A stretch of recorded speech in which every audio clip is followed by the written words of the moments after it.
大家好，我是一只曼曼，欢迎大家回来我的频道。那么今天我们要聊一下，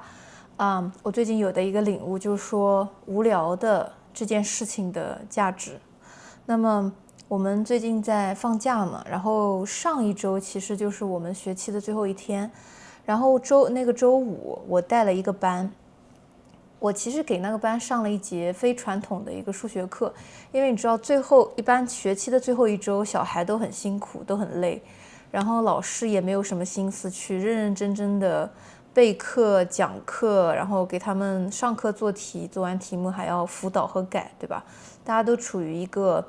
半放假的模式，所以我想，那么既然没有必须要完成的任务，我们不如就以一个玩乐的状态去享受数学，对吧？这是我当时的初心啊。结果呢，我大概出了有8题趣味数学题，结果我写下来之后，全班的小孩都坐不住，然后他们就懵了，不停的举手说：“老师，我听不懂。老师，我到底要干嘛？”这样。然后呢，其实这些题目它都不是一个传统数字的加减乘除，就是他们平常会做的那种题目，而是我给了他们一些形状，比如说要看哪一个形状不符合这所有的其他的形状，然后要给我一个理由，这样，或者说，我给你一串数字，你要找一下规律。然后也有一些是脑筋急转弯那种问题，其实不难，但是这些孩子就说：“老师，我真的不知道要干嘛。”所以呢，我就非常辛苦的熬过了半节课，大概是20分钟到半个小时这样。我也是很耐心的给他们解释一下我们这些题目，我也给他们举了很多例子，这些题目到底要怎么做。然后呢，熬过了这半节课之后，孩子就开始喜欢去做这些题目了，然后教室里就开始欢声笑语，因为我猜啊，它这些题目它首先本身就很好玩嘛，就是很动脑子，而且他们如果做错了也没有什么丢脸的，也没有什么尴尬的，因为我会把答案和解题思路写在黑板上，他们自己检查就好了，我不会让每个人说一下自己到底是对还是不对。但是如果他们一旦做对了呢，又像是中大奖一样那种感觉，特别特别的快乐。所以当一节课好不容易上结束之后，其实我带的有点累，因为我要教一个完全他们没有接触过的东西嘛。我问他们：“你们喜不喜欢今天的数学课啊？”结果几乎全班都举手了。这个其实也让我想起来啊，小时候的我和我的表弟没有那么多的玩具，更不要说电子产品了，就是手机、iPad，然后平板就是 iPad 嘛，然后笔记本电脑、台式电脑，根本就是完全不存在的东西。我那时候最新颖的一个玩具是一个电子恐龙，就是一个电子宠物嘛。除了那个电子宠物之外，那个小电子宠物还是我小姨从美国给我带回来的。当然，除那个玩具之外啊，我经常会玩一些益智玩具，就是比如说9连环，或者说那种不锈钢的那种圈圈绕绕的，然后你要把它分开来或者合起来这样，拆开来装回去，真的可以玩很久。或者说我会和我表弟一起搭乐高，然后以前的乐高是没有图纸的，你知道吗？他会给你一些窗户，给你一些门，给你一些轮子，然后你就自由发挥。以前乐高都是那种一箱一箱的，你就自己随便玩。或者说我们还会玩折纸，就是拿一张纸头就折来折去，折各种动物，也很好玩。我的表弟他会玩那种自己组装的赛车，然后或者收集宠物小精灵的卡片，我没有什么兴趣，但是我会看他玩。但这些玩具其实他们好像都可以玩，就是都可以要么在手上盘，或者可以用于社交，或者说你要对这些玩具做点什么，对吧？它其实还挺需要你用大脑的。但是现在我在看现在的孩子，我人在澳洲嘛，澳洲的小孩子现在流行什么呢？有一个玩具叫 fidget toy， 就是那种可以捏的一个小立方体，或者可以捏的一个球，或者现在有各种各样的形状了，或者是可以转的一个玩具。那么其实最开始这些玩具设计的初衷呢，是给提高一些人的注意力。就是你知道现在有很多人有注意力缺失嘛，如果在临床上确诊的话，就是 ADHD。然后这些人他们在做事情的时候，他手上可能会特别的忙，就是像我就会玩这种像电话线一样的东西嘛。以前我打电话也经常会玩电话线，如果手上有东西的话，其实是可以帮助我集中注意力在那件事情上面的，对吧？但是现在就导致了这个玩具突然风靡全球，然后小孩之间就开始互相攀比了，你知道吗？经常有一个，我现在上班的学校里面有好几个孩子，他们有一个化妆包，然后里面装的全是这种捏捏的玩具。然后上课的时候，大家就坐在地上，手上有玩具，就会互相看别人有什么玩具，然后一整个就是让他们分心，完全起不到集中注意力的作用。我现在发现，其实对于正常的小孩子，他们真的就是静不下来，你知道吗？就一直在找事情做的那种。所以那一天周五，全校有一个学生的周例会的时候，我就跟班上的小孩说，你们谁都不许带任何玩具，就空手去。结果他们每个人都听得很认真，就当你真的手上没有东西可以分心的时候，他们就还挺专注的。就这件事情和上面的数学课其实给我一个启发是什么呢？我们的自己的时间和注意力其实是会被低质量的或者不紧急的事情、紧急不重要的事情给填满的。就相当于比如说我现在面前有电视，我是不是电视打开了我就一直坐在那边看了，而我不会想去拿起一本书，然后看书还要动脑子这样。所以如果一个人他不去经历一个头脑空白的一个阶段，就是你真的无聊到极点，但是你又没有任何事情可以做的这个阶段，周围没有什么东西可以让你分神，就是说这种情况下，一个人的脑子会不会想要把注意力去放在一些事情上面？就如果说你面前有玩具或者有电视，或者有一些很简单的不用动脑的一些事情，手机或者有通知，有人给你发信息之类啊，我们是不是其实在避免思考人生的课题，或者说去想更加复杂的一些事情？那么这其实反过来是不是说明，只有我们经历这段空白的时间，重置我们的注意力之后呢，我才有可能意识到什么事情对我来说是更加重要的，或者说对我的人生有更大帮助的事情。我这边不是单单指那些可以创造财富或者是带来个人成长的事情啊，这个相对来说有一点狭义了。当然我从广义上来说，就是如果没有这段空白的话，我们是会被眼前的事情牵着走的。所以我们其实是不是真的很需要去有这样一段空白的时间呢？这个在我生活中也是有很多的例子的。我最近和闺蜜大概有1个月2个月没有见面了。其实我们俩住的并不远啊。我个人对时间精力的观念就是一定要放在重要的事情上面，因为我知道每个人每天可以专注的时间其实很有限，就2-3个小时、3-4个小时之后就完全是没有办法集中注意力了，对吧？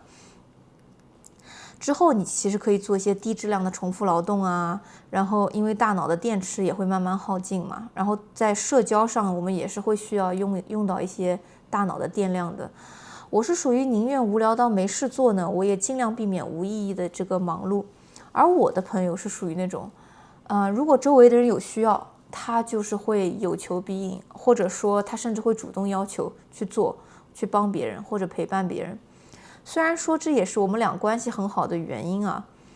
但是我觉得过犹不及吧。如果在一个有限的时间里面，你永远只是去做紧急的事情的话，那么重要的事情就会一直往后排，然后排到最后就会被忽略，或者说根本就没有时间做了，对不对？这个也提醒了我最近其实跟一个班上很调皮的小孩说过一句话，我说 grow up before life makes you to， 就是你主动的去成长，而不是让生活逼迫你去成长。这两件事情好像隐约有一些联系，就是说当你不主动去做选择的时候，生活其实会帮你做出选择。虽然我非常欣赏我闺蜜的那部分随遇而安和凡事尽力，其实我不像她那么就是眼前有事情就好好做的那样，我的头脑会走神，会想别的事情。但是她最近已经累到，她一有时间就会睡觉，你知道吗？就是非常非常累，很少有清醒的时间。她整个人就是要么在做事，要么就在睡觉。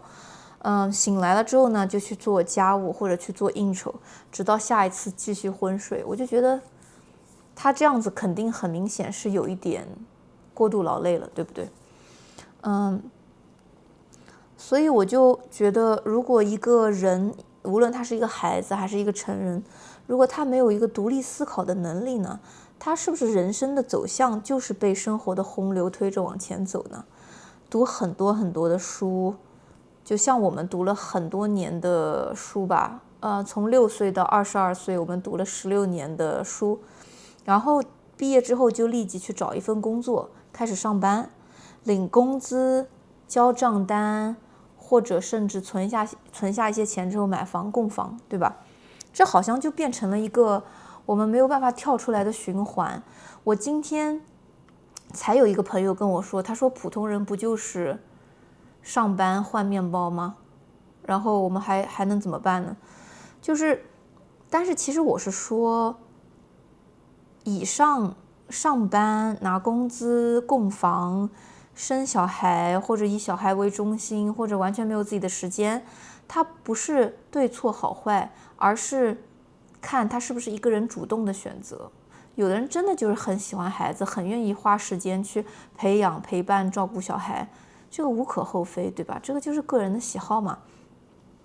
但是如果没有选择的选择呢，它其实也是一种选择，就是让别人帮你选。所以说，如果你是因为害怕错过结婚生子这种经历，或者说你觉得跟周围的人格格不入，所以你一定要做跟大家就是一样的一致的事情的时候呢，这就是通过恐惧做出的一个决定。这种决定其实很难有令人满意的结果，因为你决定的这个初衷和意图都是因为一些外在的因素，对吧？而不是为了你自己。所以如果你因为害怕特立独行不被群体接受而去选择跟群体做出一样的选择之后呢，其实这样一个人选择的人生是这个人可以忍受的最低的标准。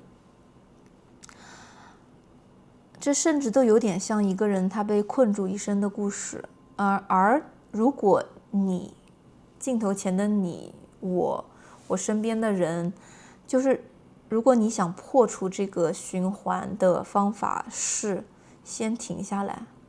想一想，或者说允许自己有一段无聊的空白的时间。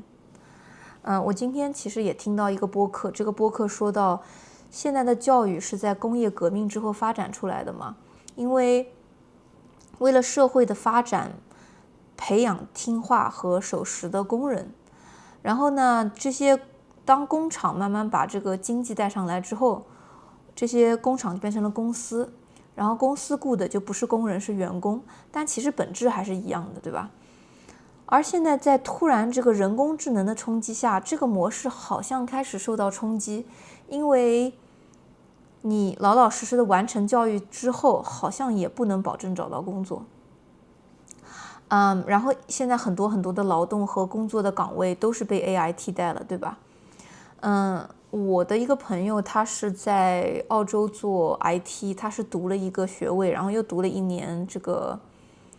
额外的一个学位，为了凑加分嘛。他已经打零工打了快有3年了，就从来没有做过相关的工作，他也找不到相关的工作。所以呢，说回学习和工作，在我看来，其实学习的过程它是一个增加未来选择的可能性的过程。如果为了这个目的，其实学习是很有意义的。这其实包括在学习中发展出来的抽象理解知识、解决问题和面对困难的一个意志力。所以我觉得学习的一个能力比学习的内容本身更加重要，尤其是对于我们毕业之后、工作之后的这个人生的阶段。而现在就是 AI 突然的冲击，是继工业革命之后社会结构的一场巨变嘛。现在的学习更多变成了一种给自己探索兴趣、培养社交能力、独立去应付困难的一个过程。所以在澳洲的高等教育其实和我们国内是不一样的，两个我其实都经历过，我能感觉出来国外的大学学位其实没有那么好拿，它是真的要你认认真真学习，花时间去读论文、写论文、改论文，就是你甚至你把别人的观点全部解释一遍，就你看懂了还不行，你一定要把别人的观点去提炼之后总结和理解成你自己的，内化成自己的东西，这样你的论文才可以通过。所以其实它真的要求你有非常好的一个思考的总结的能力。而当我们终于完成学位之后，真的只是这个工作的开始，对吧？很多事情还是需要你能够坚持，很多事情还是重复性的，比如说准备考试、做小组作业。很多人会说我学习里面学到的东西从来也没有用过，但有没有可能我们学习的这个阶段，我们学的是一些人际交往、团队合作，去发现问题、解决问题，去提出问题，去真的知道自己在追寻什么，就是学习有没有可能是这样的一个过程。所以我觉得在这个意义上，它跟我们的今天的主题其实还比较有联系，就是说这种无聊其实是不是值得坚持的呢？就可能我真的能坚持下来，意志力和求知的能力可能真的就达到了可以去做兽医啊、做社工啊、做牙医的一个初级的一个标准，对不对？或者说甚至说我以后想转行，我也会有这样的一个能力去再啃下另外一个学位，或者说一个比较难的操作性的东西也是有可能。所以我们就可以慢慢的就可以发现啊，生活可能就是你首先有一个想法，然后加你不断的调整方向，外加你要有实践里面的意志力。而如果你想要去产生想法之前短暂的那个无聊感，它可能是忙碌生活的一种戒断反应，而这个空白的一事无成的阶段，它对于恢复我们的创造力和生命力和找回自己最初的这个热情呢，它是一个必经的过程。这其实就造就了一个人的人生嘛，所以人生可能就没有那么复杂，到最后我们知道很多很多成功的人，他就是把他自己一开始一个很简单的想法发挥到了极致，包括他想去发布一个真的很好用的产品，然后不改变初心，不降低，不提高利润，然后保证质量的最好，就是他可能一开始不怎么样，但是最后一定是可以成功，对吧？所以我们世俗眼光里面的这个成功人士往往是这样的人，他们要么是有很多财富，或者说有很多自由，或者说两者都有，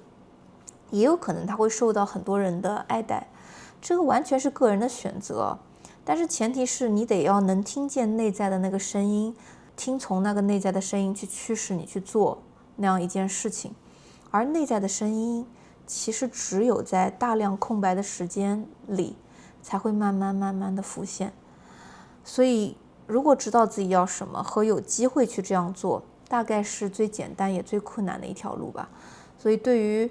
社会规训之后的我们现在能做的就是创造无聊，然后去让自己沉浸式的在那一段空白里面待着，不要放弃，就是允许自己有那么一段空白的时间，也同时让我们大脑可以经历一个重新启动，有新的想法，反思自己的人生这样的一个阶段，所以也祝大家好运。那么今天的节目就真的是还比较有意思，就是我突然觉得无聊真的对于我们来说，尤其现在社会节奏这么快的情况下，无聊真的其实是一件很有意义的事情。当所有东西都很快的时候，我们不妨慢下来。谢谢你的收看，我们下回再见，